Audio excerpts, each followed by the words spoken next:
بسم اللہ الرحمن الرحیم۔ مریض پر گزشتہ 20 منٹ سے جھکا ہوا ڈاکٹر سیدھا ہو کر مڑا۔ چند ثانیے توقف کے بعد عاشق حسین کے کندھے پر ہاتھ رکھتے ہوئے مغموم لہجے میں کہا، بزرگوں، ہم نے اپنی سی پوری کوشش کی۔ زندگی اور موت خدا کے ہاتھ میں ہے۔ کسی بھی وقت کوئی بھی معجزہ رونما ہو سکتا ہے، مگر مرض اتنا پرانا تھا اور سلوتریوں نے مریض کو اتنا بگاڑا تھا کہ مریض کے بچنے کی اب کوئی امید نہیں ہے۔ بامشکل 13 گھنٹے جی سکے گا۔ عاشق حسین نے نیلی آنکھوں سے جو بکثرت رونے سے لال ہوئی تھیں، ڈاکٹر کی طرف دیکھتے ہوئے کہا، ڈاکٹر صاحب، کیا میرے جوان جہان بیٹے کے بچنے کا کوئی امکان نہیں ہے؟ ڈاکٹر نے تعصب سے کہا، مجھے انتہائی افسوس کے ساتھ کہنا پڑ رہا ہے کہ شاید ہی ہم آپ کے بیٹے کو بچا سکیں۔ اچھا ڈاکٹر صاحب، پھر ہمیں اجازت دیجیے کہ ہم گھر کی راہ لیں۔ عاشق حسین نے ڈاکٹر کو مخاطب کرتے ہوئے کہا۔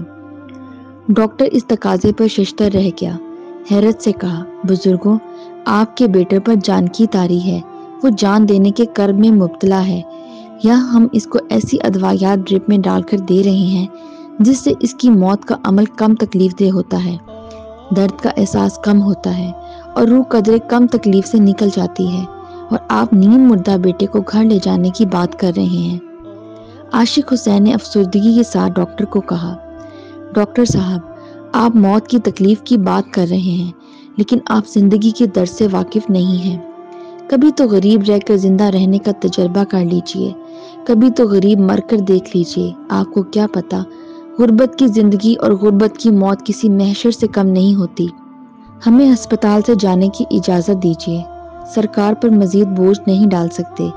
ڈاکٹر نے غصہ ہو کر کہا، یہی تو تم لوگوں کی جاہلیت ہے۔ پہلے جوان بیٹے کو خود ساختہ ڈاکٹرز، حکیموں اور پیروں فقیروں سے علاج کرواتے ہوئے موت کے منہ میں دھکیلا، ایک سادہ عام سی بیماری کو اتنا پیچیدہ کر دیا کہ بیچارہ اس دنیا سے رخصت ہو رہا ہے، اور اب اسے چین سے مرنے بھی نہیں دے رہے۔ کیا یہ آپ کا فرزند ہے یا کوئی دشمن؟ عاشق حسین نے پھوٹ پھوٹ کر روتے ہوئے کہا، ڈاکٹر صاحب، اگر یہ چین سے مر گیا تو دنیا والے مجھے چین سے جینے نہیں دیں گے۔ میرے بیٹے کی دردناک موت میں میری آبرومندانہ زندگی چھپی ہوئی ہے۔ ہمارے گاؤں تک بس کا کرایہ 120 روپے ہے اور ایمبولینس والے 6000 مانگتے ہیں۔ بس والے میت کی ٹکٹ نہیں کاٹتے اور نہ ہی مردے کو سیٹ دیتے ہیں۔ البتہ راستے میں اگر سواری مر جائے تو لاش کو اتارنے کا نہیں کہتے۔ آپ نے 3 گھنٹے مزید رہنے کا کہا ہے اور یہ تجہیز و تفقین کے لیے مناسب وقت ہے۔ ایمبولینس کا کرایہ آخری رسومات پر خرچ کر لوں گا، اور بس میں انشاءاللہ اسے موت بھی جلدی آ جائے گی۔ جانکی کے عذاب کا دورانیہ بھی کم ہو جائے گا۔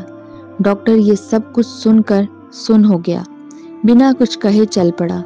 عاشق حسین بیٹے کو ٹکٹکی باندھے اس وقت تک دیکھتا رہا جب تک آنکھوں میں امڑتے ہوئے آنسوؤں نے اس کا چہرہ ڈھانپا نہیں تھا۔ اتنے میں نرس نے آ کر عاشق حسین کو ڈسچارج سلپ تھماتے ہوئے کہا، بابا جی، آپ مریض کو لے کر جا سکتے ہیں۔ عاشق حسین بوجھل دل اور شکست خوردہ قدموں کے ساتھ گاؤں کی طرف چل پڑا۔ بس میں دوران سفر جب ابھی وہ گاؤں سے کوسوں دور تھا، وہ تجویز و تکفین کے پورے انتظامات کو ذہن میں ترتیب دے چکا تھا۔ آج جمعہ مبارک کا دن تھا، صبح کے 10 بج رہے تھے۔ اسے امید تھی کہ گاؤں پہنچتے پہنچتے اس کے بیٹے نے جان دے چکی ہوگی۔ گاؤں والے آنن فانن قبر کھود کر تیار کر لیں گے۔ کفن، عرق گلاب، سخات کا صابن، مولوی صاحب کی جائے نماز اور دیگر تمام لوازمات گاؤں کے بازار میں سلام دکاندار کے پاس دستیاب ہوتے ہیں۔ اس نے انگلیوں پر موٹا موٹا حساب لگاتے ہوئے تخمینہ 4500 کا نکالا۔ اس کے علاوہ کل تک اور بعد میں بھی فاتحہ پڑھنے کے لیے آنے والے مہمانوں اور دور پاس کے رشتہ داروں کے لیے آٹے، دودھ، پتی، چائے اور گھی کا خرچہ اس کے حساب سے کوئی 2500 بن رہا تھا، اور تقریباً اتنی ہی رقم اس کے پاس بچی ہوئی تھی جو اس نے بیٹے کے علاج معالجے کے لیے گھر کا آخری اثاثہ بیل بیچتے ہوئے کٹھی کی تھی۔ انسانوں سے جانور بھی اچھے ہوتے ہیں، ضرورت کے وقت کام تو آ جاتے ہیں۔ اس نے لمبی سانس لیتے ہوئے سوچا، ورنہ انسان تو مشکل میں منہ موڑ لیتے ہیں اور خواہ مخواہ کے لیے اشرف المخلوقات بھی بنے پھرتے ہیں، ورنہ کہاں جانور اور کہاں انسان۔ جوں جوں گاؤں قریب آتا جا رہا تھا، تو اس کی پریشانی بڑھ رہی تھی۔ اس نے جنازے کا وقت ظہر کی نماز ادا کرتے ہوئے طے کیا تھا اور مغرب تک ساری رسومات ادا ہو چکی ہوں گی۔ مغرب پڑھنے کے بعد مسجد میں گاؤں والوں اور مہمانوں کو جو کھانا اس نے دینا تھا، اس کا انتظام اس سے نہیں ہو پا رہا تھا۔ کسی سے ادھار لینا تو ناک کٹنے والی بات تھی، چلو پھر پانی میں ڈوب مرنے کا مقام تھا، شرم کی بات تھی۔ زندگی بھر گاؤں والے تانے دیتے کہ بیٹے کو ادھارے کفن پہنایا تھا، مسکینوں کی طرح زمین میں گاڑا تھا، بغیر رسومات ادا کیے جانے کے دفنانا تھوڑی ہوتا ہے، گاڑنا ہی تو ہوتا ہے۔ اس نے شکر ادا کیا کہ اس نے مردہ بیٹے کو گاؤں لانے کی بجائے جاں بلب بیٹے کو لانے کا فیصلہ کیا، ورنہ گاؤں میں شلوار بھی اترتی اور بیٹے کی بخشش بھی نہ ہوتی۔ گلابو کمہار کے ساتھ یہی تو ہوا تھا۔ بیوی کی موت پر جنازے کے بعد نہ مولویوں میں سخات بانٹ سکا، نہ ہی امام صاحب کو جائے نماز خرید کر دے سکا، اور نہ ہی تدفین کے بعد لوگوں کو کھانا کھلا سکا۔ مولوی صاحب نے تو صاف بات کرنے کے عادی تھے۔ انہوں نے تو براملہ کہا تھا کہ گلابو کمہار کی بیوی کی بخشش نہیں ہوگی، اور اگر پھر بھی کوئی نیکی کام آ گئی اور بخشش ہو بھی گئی تو عذاب قبر تو تا قیامت پکا ہے۔ بیچارہ گلابو کمہار، بیوی بھی جہنمی اور وہ بھی آج تک کسی سے آنکھ ملانے کے قابل نہیں ہے۔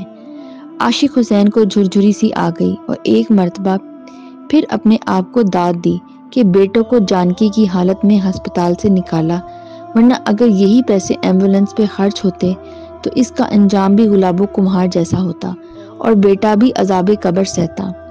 اچانک عاشق حسین کو زبردست جھٹکا لگا۔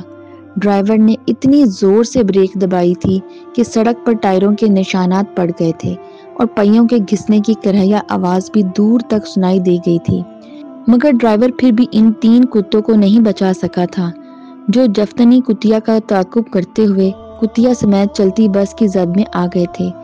بریک لگنے کی شدت سے سواریاں ایک دوسرے پر لڑک گئی تھیں۔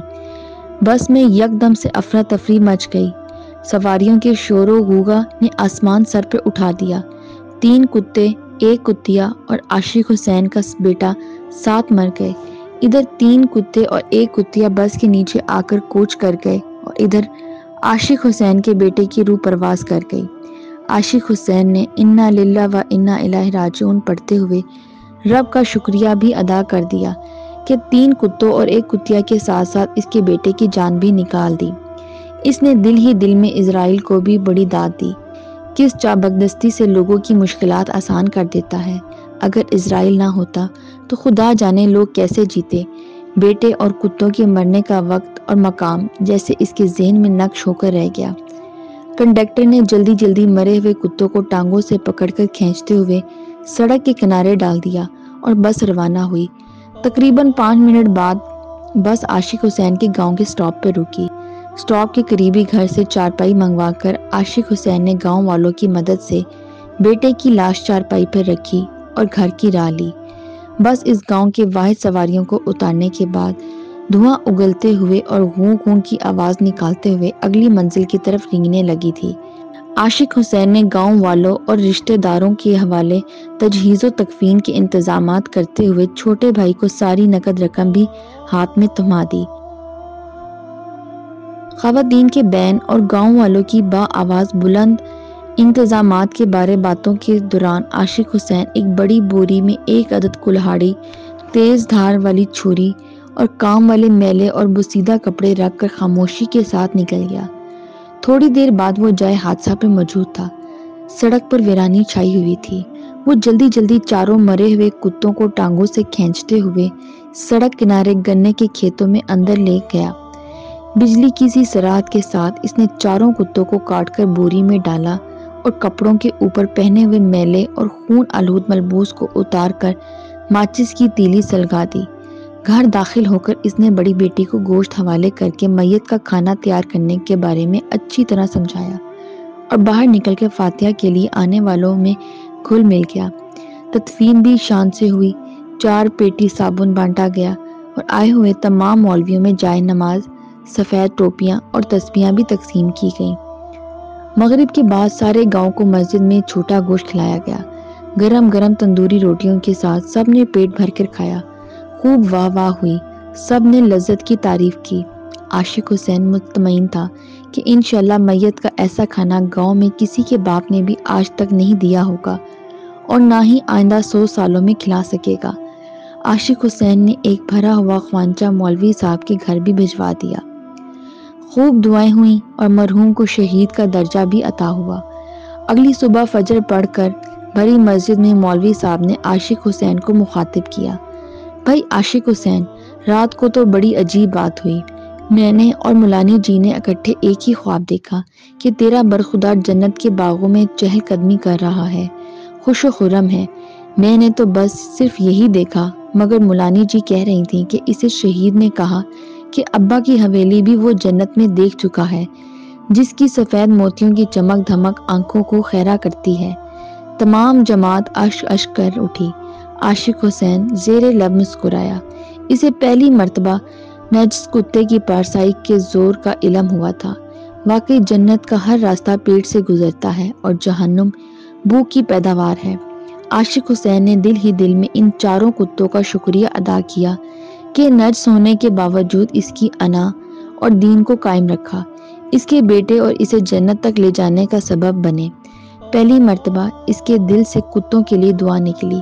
اگر ان کتوں نے آج اس کی پردہ پوشی نہ کی ہوتی تو انسان تو اسے برہنہ کر چکے ہوتے۔